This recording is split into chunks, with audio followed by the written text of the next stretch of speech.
안녕하세요. 책 읽어주는 희망무지개 이남입니다. 오늘은 어른이 읽는 동화 항아리라는 책을 읽어드리겠습니다.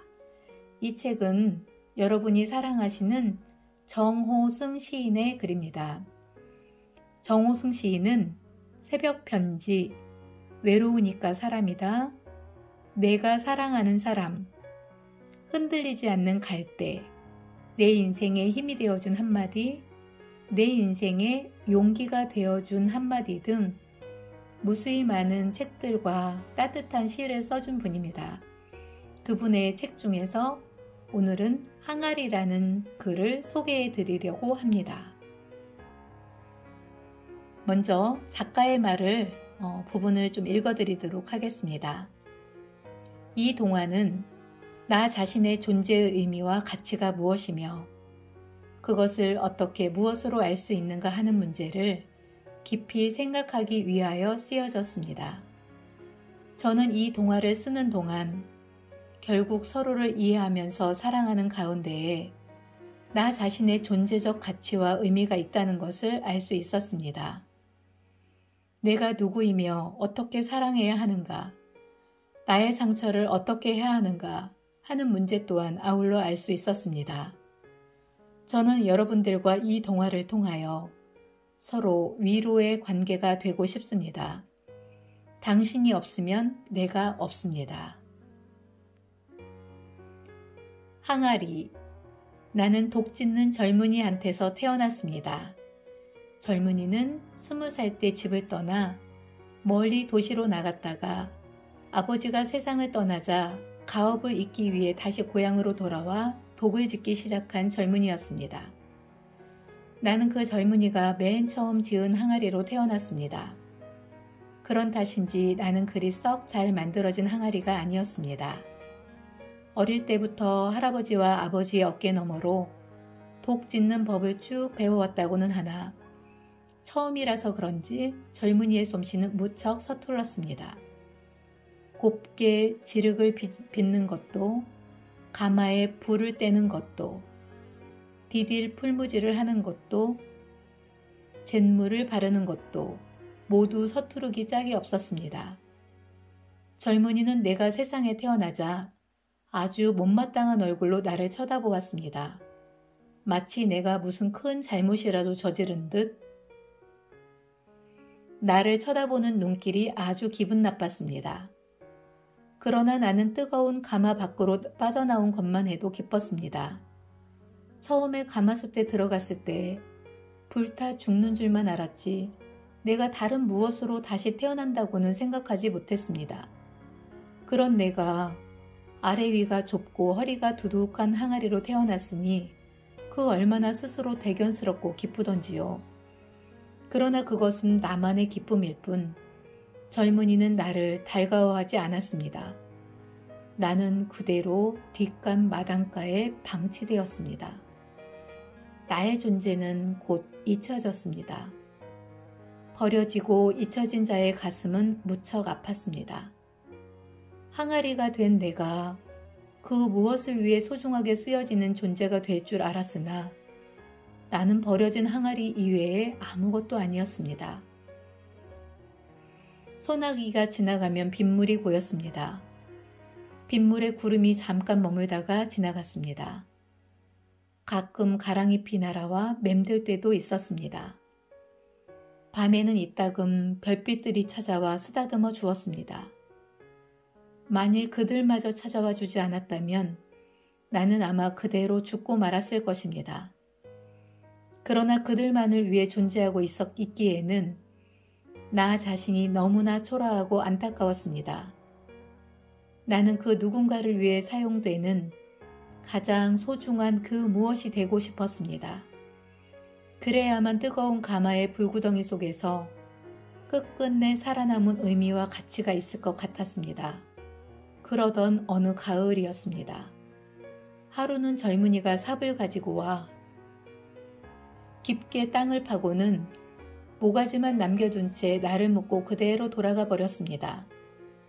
땅속에 파묻힌 나는 내가 무엇으로 쓰여질지 알 수 없었습니다. 그렇지만 가슴은 두근거렸습니다. 이제서야 내가 버려진 존재가 아니라 남을 위해 무엇으로 쓰여질 수 있는 존재라는 사실에 그저 한없이 가슴이 떨려왔습니다. 그날 밤이었습니다. 감나무 가지 위에 휘영청 보름달이 걸려 있었습니다. 어디선가 나를 향해 다가오는 젊은이의 발걸음 소리가 들렸습니다. 나는 가슴을 억누르고 두 귀를 쫑긋 세웠습니다. 젊은이의 발걸음 소리는 바로 머리맡에 와서 딱 멈추었습니다. 나의 가슴은 크게 고동쳤습니다. 달빛에 비친 젊은이의 그림자가 바람에 흔들렸습니다. 나는 고요히 숨을 죽이고 젊은이를 향해 마음속으로 크게 팔을 벌렸습니다. 그런데 이게 도대체 무슨 일입니까? 젊은이는 고이 춤을 열고 주저없이 나를 위향해 오줌을 누는 것이었습니다. 그리고는 뒤도 돌아보지 않고 다시 방 안으로 들어가 버렸습니다. 나는 그만 오줌독이 되고 만 것이었습니다. 나는 참으로 슬펐습니다. 아니, 슬프다 못해 처량했습니다. 지금까지 참고 기다리며 열망해온 것이 고작 이것이었나 싶어 참담했습니다. 젊은이는 밤낮을 가리지 않고 찾아와 오줌을 누고 갔습니다. 젊은이뿐만 아니었습니다. 젊은이의 아이들도 가끔 들르는 동네 사람들도 오줌을 누고 갔습니다. 내가 오줌독이 되기 위해서 이 세상에 태어난 것은 결코 아니라는 생각이 들었으나 결국 나는 오줌독이 되어 가슴께까지 가득 오줌을 담고 살고 있었습니다. 곧 겨울이 다가왔습니다. 날은 갈수록 차가웠습니다. 강물이 얼어붙자 오줌도 얼어붙어 버렸습니다. 나는 겨우내 얼어붙은 내 몸의 한쪽 구석이 그대로 금이 가거나 터져버릴까봐 조마조마해서 한시도 마음을 놓을 수가 없었습니다. 다행히 내 몸이 온전한 채 봄이 찾아왔습니다. 물론 얼었던 강물도 녹아 흐르고 얼어붙었던 오줌도 다 녹아내렸습니다. 사람들은 밭을 갈고 씨를 뿌렸습니다. 씨를 뿌리고 난 뒤에는 내 몸에 가득 고인 오줌을 퍼다가 밭에다 뿌렸습니다. 배추밭에는 배추들이 싱싱하게 자랐습니다. 무밭에는 무들이 싱싱하게 자랐습니다. 나는 그들이 싱싱하게 자라는 것을 보는 것만으로도 큰 위안이 되었습니다. 내가 오줌독이 되어 오줌을 모아줌으로써 그들이 건강하게 잘 자랄 수 있게 된다고 생각하니 그런대로 나는 살만한 가치가 있는 존재였습니다. 그러나 기간이 가면 갈수록 그것만은 아닌 것 같았습니다. 나는 오줌독이 아닌 다른 무엇인가가 되고 싶어 늘 가슴 한쪽이 뜨겁게 달아올랐습니다. 1년이 지났습니다. 나는 여전히 오줌독으로 남아 있었습니다. 2년이 지났습니다. 나는 여전히 오줌독으로서의 역할밖에 하지 못했습니다. 오랜 세월이 흘렀습니다. 이제 내게 오줌을 누러 오는 사람조차 없었습니다. 굳이 누가 있다면 새들이 날아가다가 찔끔 똥을 갈기고 하는 게 고작이었습니다. 독 짖는 젊은이는 독 짖는 늙은이가 되어 병마에 시달리다가 세상을 떠났습니다. 독 짖던 가마 또한 허물어지고 폐허가 되어 날짐승들의 보금자리가 되었습니다. 어디에도 사람의 그림자는 보이지 않았습니다. 나는 어느새 오줌독의 신세에서 벗어나 있었습니다. 나는 날마다 마음을 고요히 가다듬었습니다. 이번에야말로 오줌독 따위가 아닌 아름답고 소중한 그 무엇이 되기를 간절히 열망했습니다.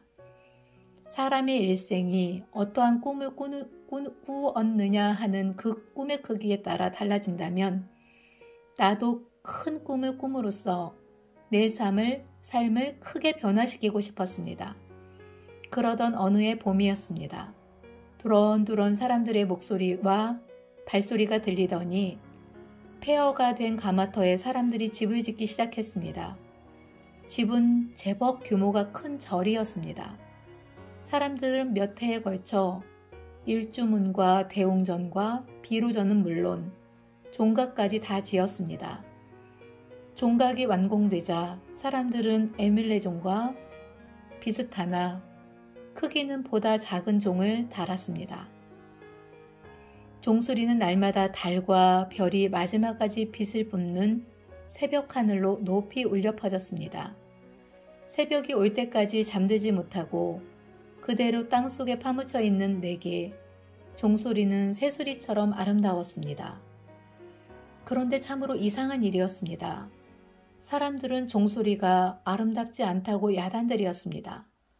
종소리가 탁하고 울림이 없어 공허하기만 하고 맑고 알차지 않다는 것이었습니다.